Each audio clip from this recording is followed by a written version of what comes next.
While you were watching the price tick sideways, a coordinated sequence of moves was unfolding in the background. Moves that the financial press has not connected, that crypto Twitter has not explained correctly, and that most retail investors will only understand after the window has already closed. Three separate categories of smart money, macro hedge funds, international banking institutions, and central bank advisory networks have quietly arrived at the same asset, at the same time, through completely independent analytical processes. And when that kind of convergence happens in finance, it is not a coincidence. It is a signal. Tonight, I am going to tell you exactly what that signal is, why the timing is not accidental, and what the math says about what comes next. Let's get into it. Welcome back to Ledger.Wealth.Network. This channel exists for one reason: to decode macro-level financial moves before the headlines make them obvious. Tonight's briefing is not financial advice. Everything we discuss is drawn from publicly available institutional data, on-chain forensics, and documented market analysis. With that said, let's pull back the curtain on what is actually happening with XRP right now. Let's start with the hard truth that most coverage of this story completely misses. When institutional-grade macro investors move into an asset, they are not making a bet on price. They are making a statement about infrastructure. And right now, the infrastructure statement being made about XRP is the loudest signal in the market, if you know how to read it. Here is the concept you need to understand: the global payment system that moves money between countries, the SWIFT network, the correspondent banking rails, the Nostro-Vostro accounts that sit underneath every international wire, was architected in the 1970s. It is not old in the way that makes people nostalgic. It is old in the way that makes system engineers nervous. Approximately $27 trillion in capital is locked permanently in pre-funded liquidity buffers just to keep that system operational. That is $27 trillion that cannot be deployed, cannot generate yield, cannot be used. It is the permanent dead weight of an infrastructure that was never designed for the volume and velocity of 21st century global commerce. Now here is where it gets important. Central banks around the world are not just aware of this problem. They are actively building the replacement. More than 130 countries are in various stages of developing central bank digital currencies. But here is the problem no one in the mainstream is talking about. A digital dollar doesn't automatically talk to a digital euro. A digital yuan doesn't automatically settle against a digital rupee.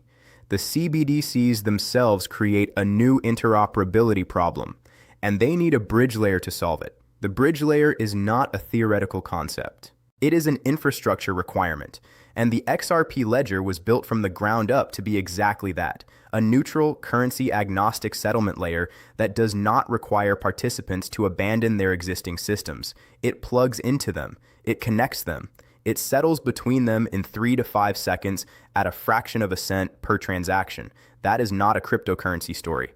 That is a monetary plumbing story, and the smart money has read the blueprints. Let's do the math that the retail crowd ignores. Because the numbers here are not projections. They are requirements. The global cross-border payment market processes approximately $150 trillion in transaction volume per year. The revenue extracted from that system through fees, correspondent banking spreads, and float, the money sitting in those Nostro-Vostro buffers earning nothing, is estimated at over $2 trillion annually. That is the market being disrupted.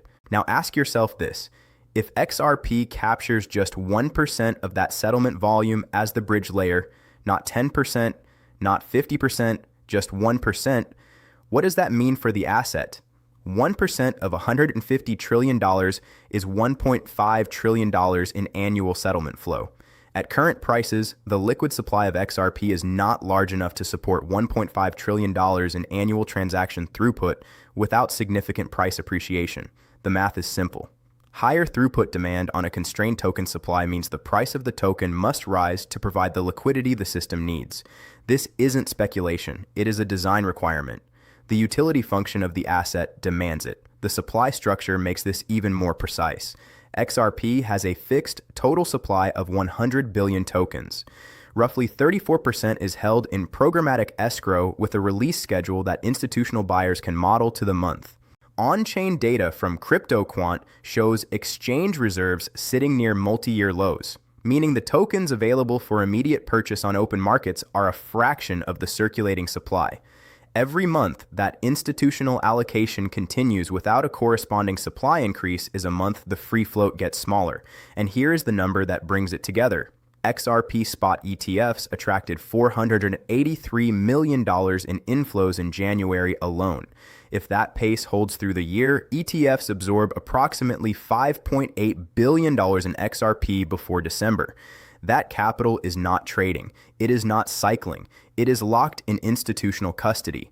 The liquid supply available to the next wave of buyers gets smaller with every inflow report. Think about that math. Fixed supply, declining exchange reserves, accelerating institutional absorption, single-digit percentage penetration of a $150 trillion market as the design requirement.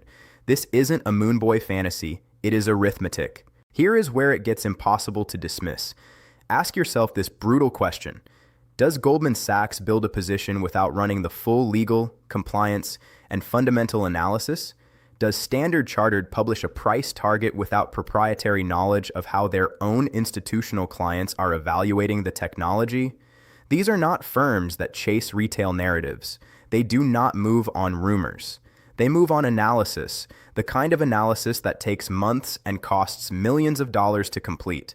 Goldman Sachs currently holds $153 million in XRP ETF exposure.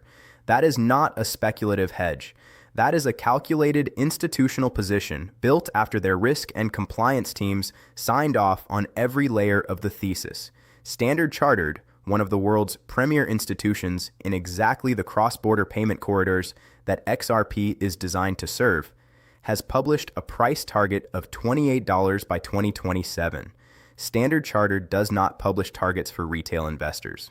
They publish targets because their proprietary data on institutional adoption curves in their own markets tells them the number is defensible.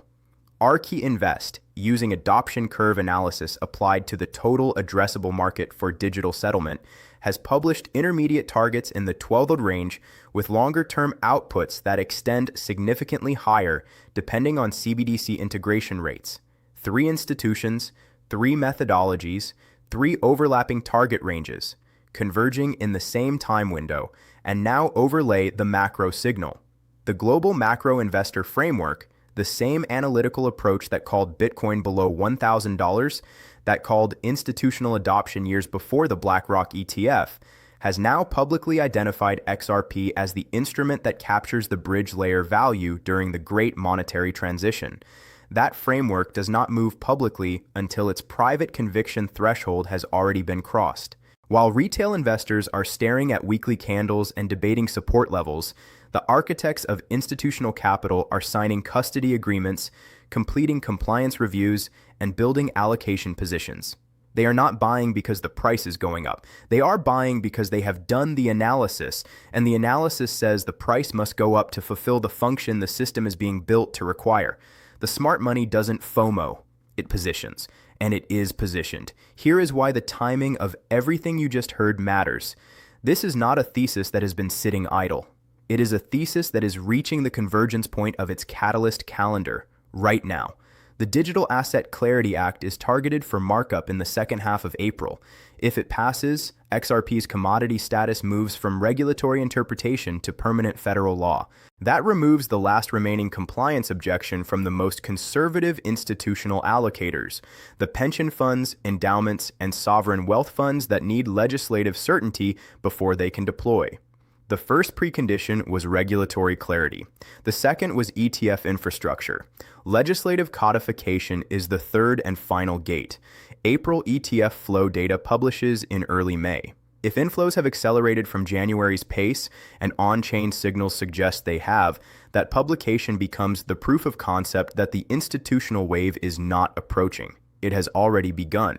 And the catalyst that transforms this from an investment thesis to a monetary infrastructure story is the one that Raoul Pal's macro network is watching most closely. The first public announcement from a G20 central bank that it is formally using XRP as the bridge asset for cross-border CBDC settlement. When that announcement comes, the conversation changes from Will institutions adopt this? To how much of the existing system gets repriced? The fuse is lit. The catalyst calendar is loaded. The window between now and those triggers is where the positioning happens, before the triggers are obvious. Let me put a frame around everything you have heard tonight, because context is everything. The free float of XRP, the tokens actually available for institutional purchase at current prices, is contracting. Exchange reserves at multi-year lows. ETF vaults absorbing hundreds of millions per month. Long-term holders with on-chain holding periods measured in years showing zero behavioral intent to sell. Ripple's escrow releasing on a predictable schedule that buyers can model, with the majority being relocked each month. The supply constraint is not a narrative. It is verifiable on-chain in real time by anyone with access to CryptoQuant or a blockchain explorer. What happens when accelerating institutional demand meets a structurally constrained free float during the catalyst window of a once-in-a-generation monetary infrastructure transition? The math produces one answer, and it is not the current price. The door is closing. The informed walk through it calmly. Here is where we stand. Regulatory clarity confirmed. ETF infrastructure operational. Legislative codification weeks away. Institutional capital from Goldman, Standard Chartered, ARK already positioned. The macro framework that called every prior regime change in this cycle, publicly on record. Central bank CBDC bridge evaluation, moving from theoretical to procurement timelines. Every precondition in the thesis has been satisfied or is in the final stage of completion. This is not the beginning of the story. This is the moment before the story becomes undeniable to everyone else. Comment bridge below if you made it to the end and you understand what is actually being built here. Knowledge is the only hedge. Stay sharp, stay positioned. In a market fueled by emotion and noise, we thrive on data and composure.